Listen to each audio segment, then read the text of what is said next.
Oh my god, so much has happened since I last spoke to you. So welcome to the first video that I'm filming in our new house. We moved about 10 days ago and I did film an empty house tour video, so be on the lookout for that one.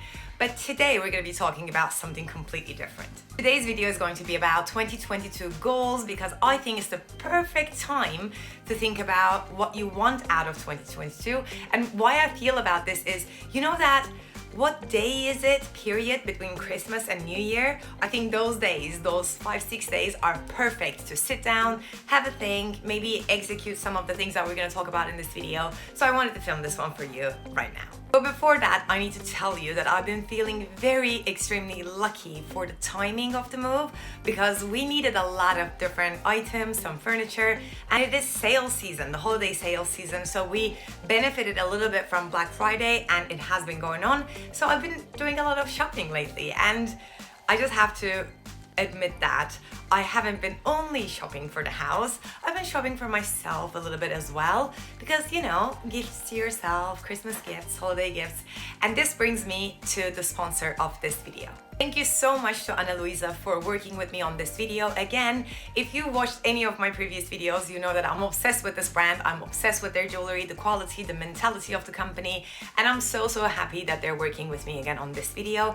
And I'm bringing you some more amazing holiday discounts and sales happening within Ana Luisa right now. Let me show you my new pieces and then I'll tell you all about the discounts, and obviously all the codes, everything will be in the description box below. Let me start with this very festive but also everyday looking jewelry. This is the Orsa White. It has these very delicate looking, very nice sparkly diamonds, 5 of them.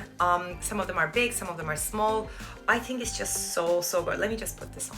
It will pair up with another item, another necklace that I'm gonna show you in a minute, and I'll be wearing this on Christmas and possibly New Year. This is how it looks on. I think it's very delicate but yet sparkly.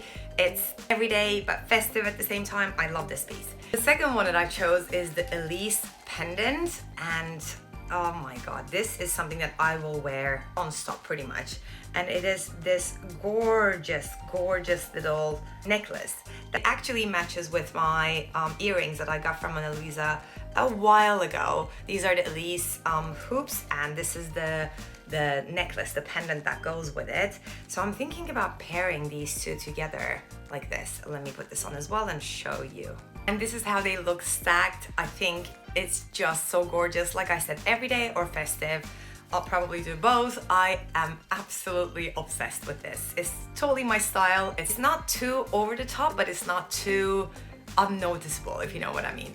I have a third piece here too. This is a little bit more noticeable for sure. It's the chain necklace. I've been really liking chain necklaces lately, and Ana Luisa does amazing ones. So I got this one as well. I don't know if I should stack this one too or if I should wear it on its own.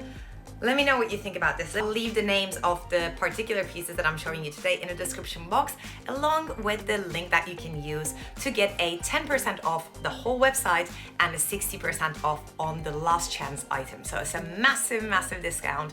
It is the biggest discount they do in the whole year. So if you want some really high quality, really long lasting jewelry from an exceptionally good, exceptionally sustainable brand, this is your chance. Okay, let's get into the goals topic, shall we? I'm sorry, I'm too excited for this.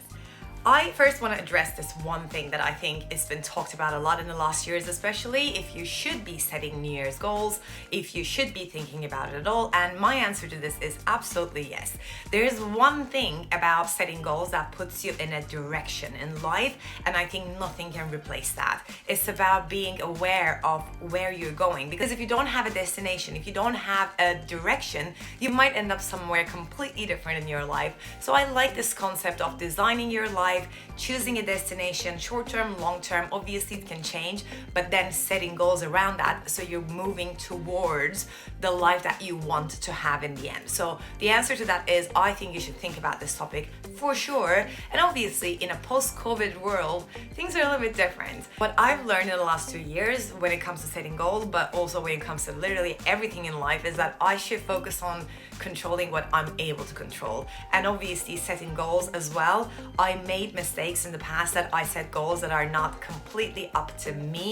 They were depending on external topics, external factors, and this year I'm making sure that none of my goals depend on external factors, COVID or anything else. So this is how I'm doing it this year, like from planning, from thinking process, from the brainstorming to the execution part. First, I'm going to start with my core values. I know my core values, but these tend to change quite a bit. So what I'm going to do first is to go online, read some resources. If there are some tests about this, I'll do them as well to determine my top 5 to 10 core values in life. For instance, one of mine is freedom, another one is family. And when you know your personal core values or values, it is easier to focus your goals on these ones. So this will give you a baseline along with another exercise that I'm going to tell you about now. But the first step of setting goals is actually going back and understanding yourself, who you are, what's important to you, so that you don't set a goal, that is popular and sounds good, but it has no importance for you, hence you will not follow through.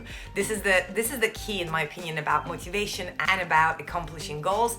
They have to mean something to you personally. So core values is a start. The second thing is doing the Wheel of Life exercise. This is a life coaching exercise if you didn't hear about it before.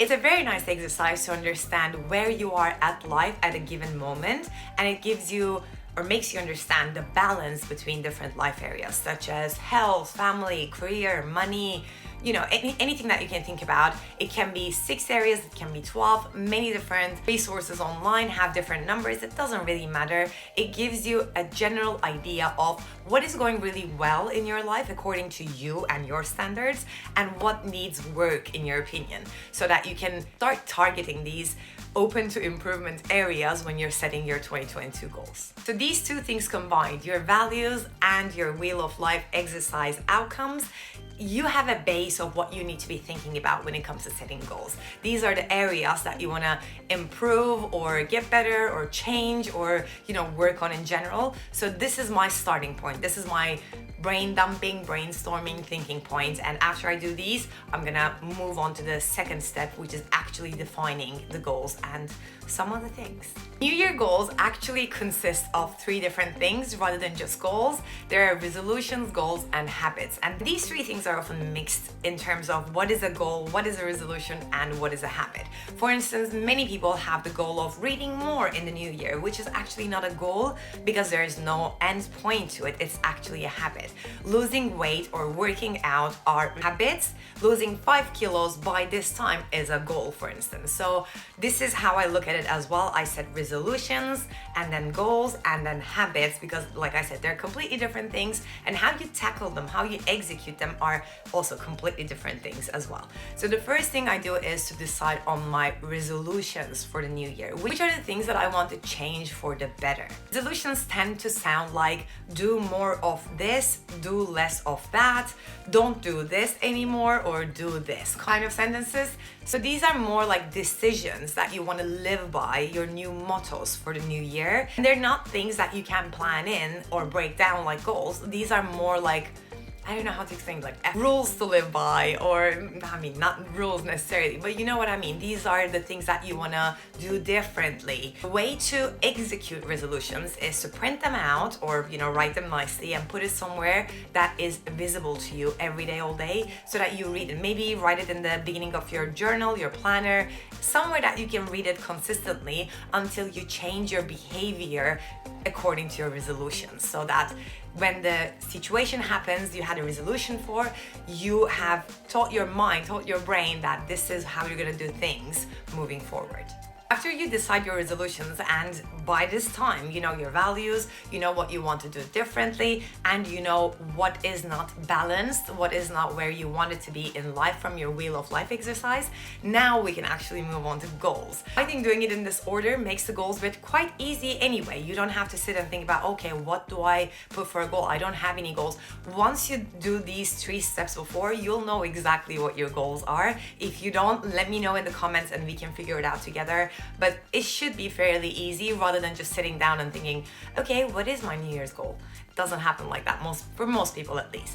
For the goals bit, obviously I recommend using the smarter goal setting concept.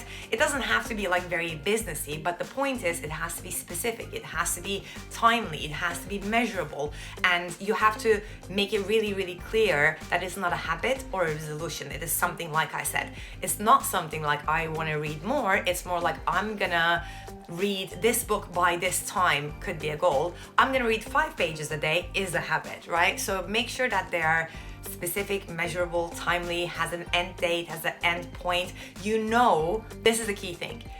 You know when you reach your goal. If you put something like reading more in your, goals list for this year, how are you gonna know if you reached it? If you read more, or if you read for 5 days, first 5 days of January, did you reach your goal? So you know what I mean. Make your goals really specific, timely, measurable, actionable, and then break them down. If there's a massive goal that you want to do by the end of the year, break it down to quarters, then break it down to months, and then obviously during your monthly planning, you can break it down to weekly goals as well. But this is a time to really break them down into at least quarterly pieces. And we move on to the habits bit, and these are the things that you want to do regularly in the new year, like reading, working out, walking, spending time with your family. These are all actually really habits, and I'll tell you in a minute how to plan these in. But think about the things that you do regularly, or you want to do regularly. It doesn't have to be every day, it can be every week, every month, but regularly is the key word when you're trying to decide on what habits you want to incorporate into your life in the new year. And then there's the 4th step actually that will help you with the habits bit, but also everything else that we just talked about are your routines. It is the perfect time to decide on if you want a morning routine, what it will look like. If you want an evening routine, what would you like to do in the evenings?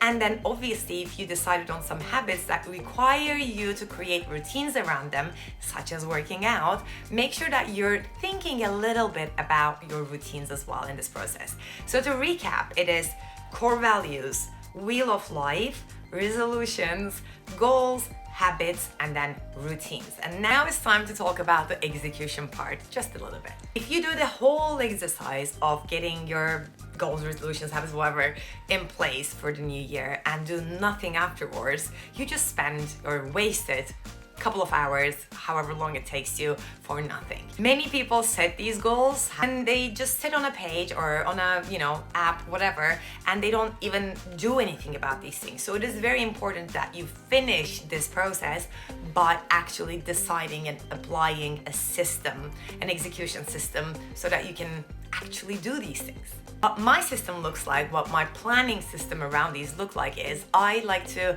keep my goals, keep everything that I have around these smarter objectives in my Notion broken down, where then I will look every month to pull and incorporate into my monthly plans. My habits I incorporate into my life by using a habit tracker, either on my planner or again on Notion. A tracker for habits, for forming habits, is completely different if you think about to like goal setting or to routines or anything like that. Habits should be tracked, and you should be doing the same thing every day, or however regularly you want, and you should be making sure that you check those boxes until it really becomes a habit. The routines that I choose for myself are in my calendar, so all the morning routines, evening routines, work routines, inbox zero routines, everything that I have on their own, but also the things that come from goals and habits and resolutions, are planned in and ready for execution on my Apple Calendar. The resolutions, as well as the values, actually, like I said before, you print them out, you put them on your desk, you put them in your planner,